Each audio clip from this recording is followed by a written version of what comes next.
Hello again, everyone, and welcome to another edition of Woodpeckers Deep Dive. Today we're going to take a closer look at our Morty loose tenon joinery jig.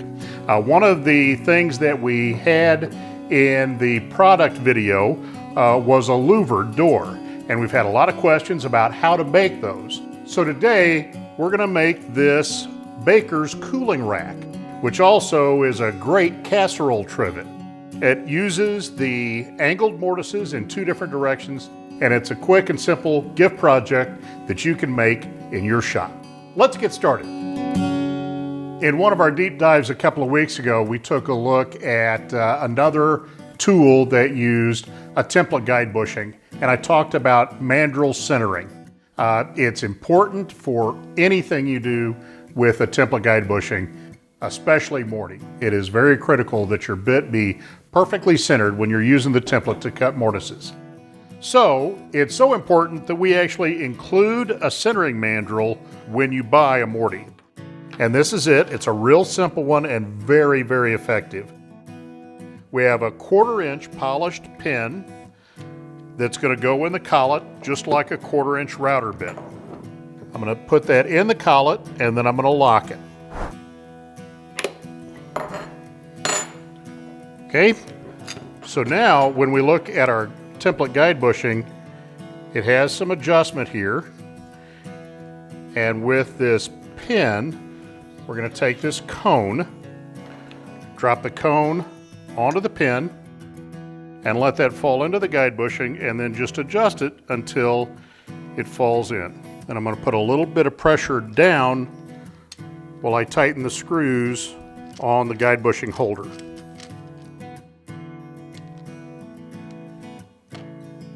Now my reveal is exactly the same all the way around, so I know I'm dead center on my mandrel.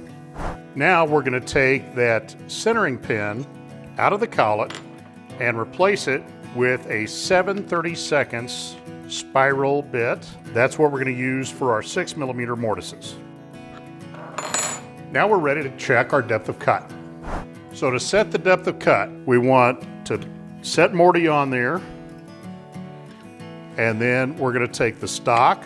This is just a scrap of the stock that we're going to be cutting. And now I just want the bit to come through. So we'll just adjust that until our bit's through. Then I'll lock it.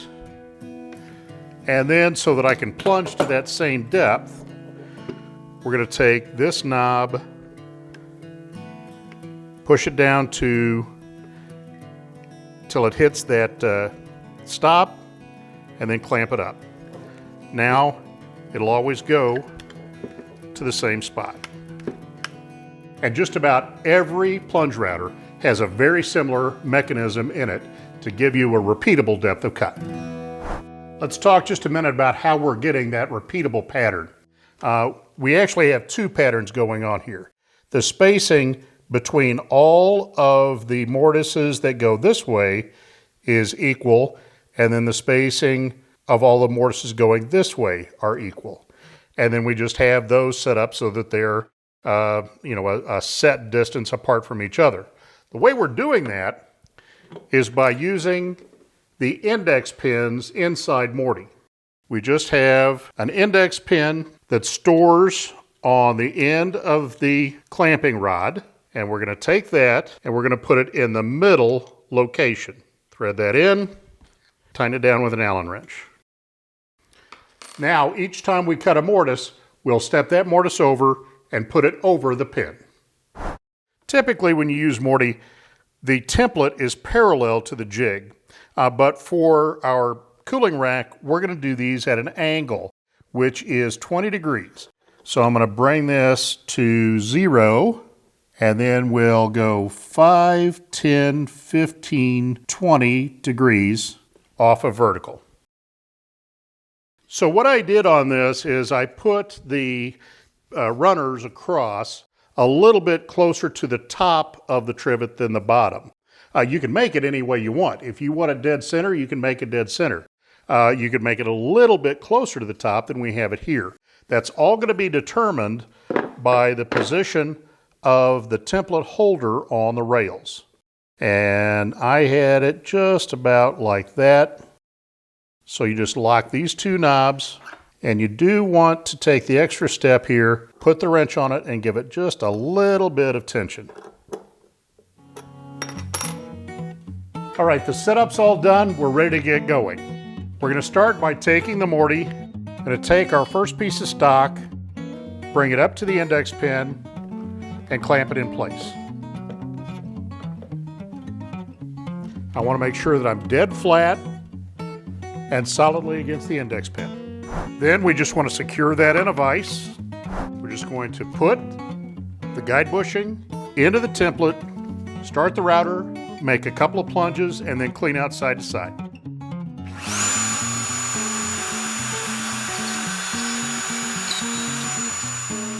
Now we'll just check that, make sure that it fits.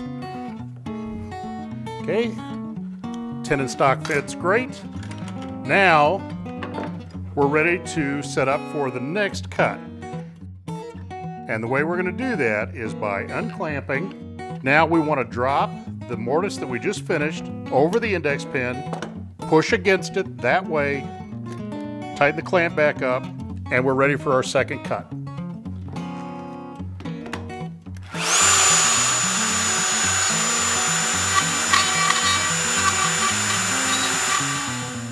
Same thing again.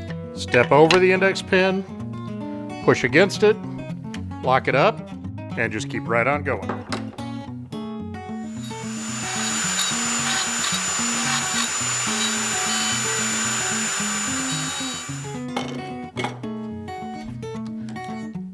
So there's the first 10 mortises in the first board.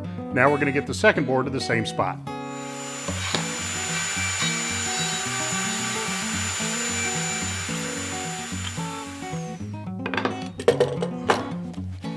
Okay, so we have all of the mortises going one direction done. Now we're ready to change the angle in the jig, start on the second set. So we're going to unlock the angle, and we're going to drop our key in and go from 20 degrees right to 5, 10, 15, 20 degrees left. So we have a little tricky thing that we have to deal with right now. It's not too bad, and it's really not super critical either, but we do have to have the starting point for our alternate row. And you can't just start off of the index pin, or you'll end up with two mortises that cross each other. That's definitely not what we want. We want to get that second mortise over here opposed to this one. I just took the index pin out. We're going to put it right back in just a second. Now, when I put this in here, we got to keep the same end. We have to keep the same end against the index pin, and we have to keep the short edge against the fence. Okay, so we want it like this. And what I did to get the position for that second mortise is I just eyeballed it. I'm going to bring this around for the camera in just a minute so you can see what I'm doing. But I'm looking straight down in there, and I'm centering up on the two inside index pins and the part of the template that I can see. Now, it really isn't super critical. All will change if we get that sideways once one side or the other, is this will either be closer together or further apart. Doesn't really matter, they're still going to be in pairs. So now I'm going to turn this over to the camera so you can see what we're looking at here. We're just centered up as good as we can by eye inside the mortise.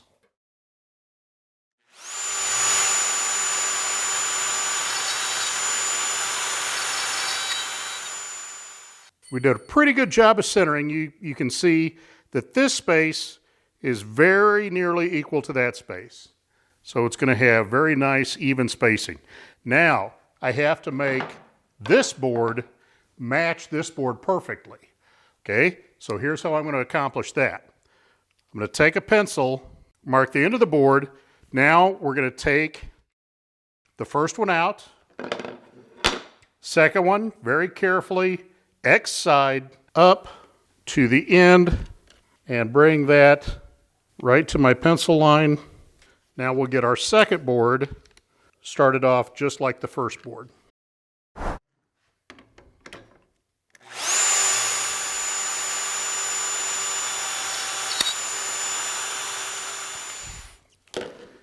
Okay, now we have both of our boards starting off right. Now we're ready to put the index pin back in. I'm going to push that in just like we did on the first set. Keep the pressure, always go in the same direction, clamp it up, and we're ready for our next mortise.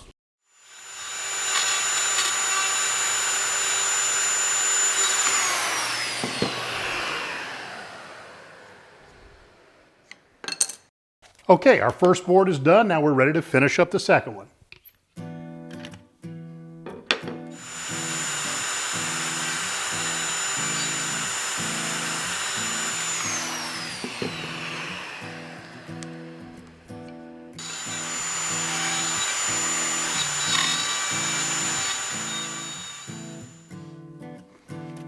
Before I run out of mortises to cut, I'd like to tell you a couple tricks to make the perfect Morty mortise.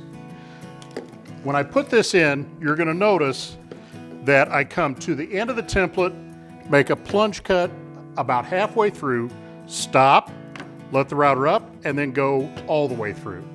Then I do the same thing at this end.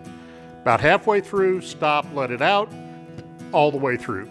Then I'm going to come about halfway down, make a plunge all the way through, another plunge all the way through, another plunge all the way through.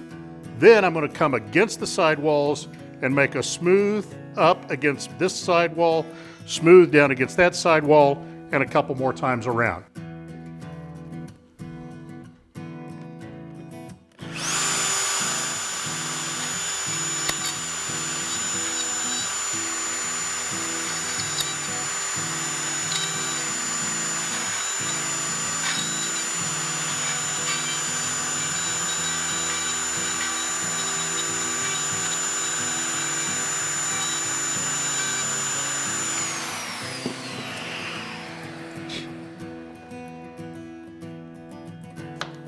Perfect fit.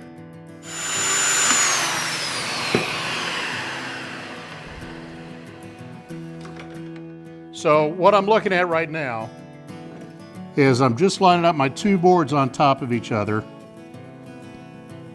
and I hope that we can get this on the camera because those mortises line up absolutely perfectly from one end to the other. Now the next step is a little bit of artistic and a little bit of aesthetics. It's really up to you. Our index pin system sets us up about 1.25 inches from the end of the board to the very end of the mortise. That's kind of a lot of extra material out there at the end. So what I want is about 3/8 of an inch from the edge of the mortise to the end of the board. So I'm just going to cut that off here.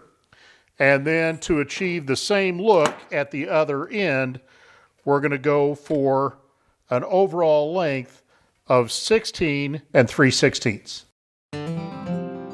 I've got them cut to length. Now I'm going to go over to the router table and round over all the edges.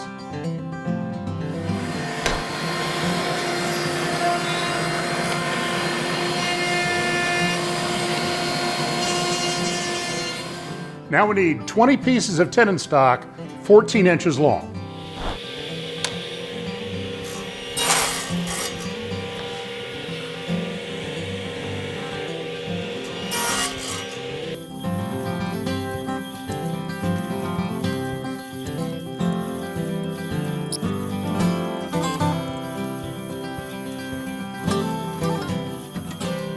Now when I built the first one of these, I did a dry assembly with the idea I was going to take it apart, put glue on, and put it back together. The only thing is, when I got it together, it didn't want to come back apart, and I really didn't want to get very persuasive with it. So I decided, instead of using woodworking glue, I took CA and just put some around each one of the ends of the joints, and it was less messy than using yellow glue. So now we're just going to put each one of these in the mortise and push them home.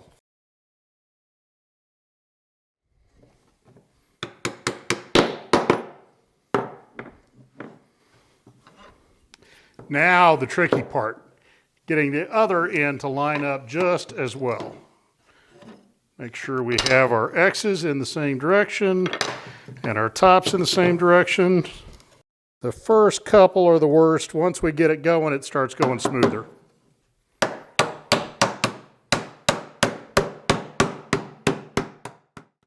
Now they're ready for a little bit of CA and some accelerator. Doesn't take a lot, we just want a little bit, and it will actually wick into the joint from the surface and bond that joint together.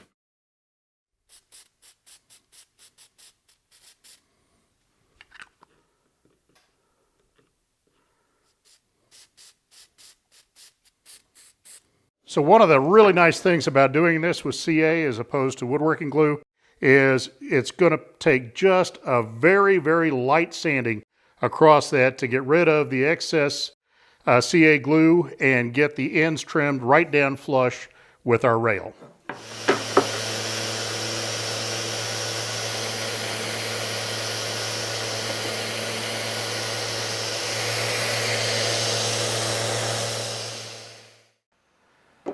Now we'll do the other side.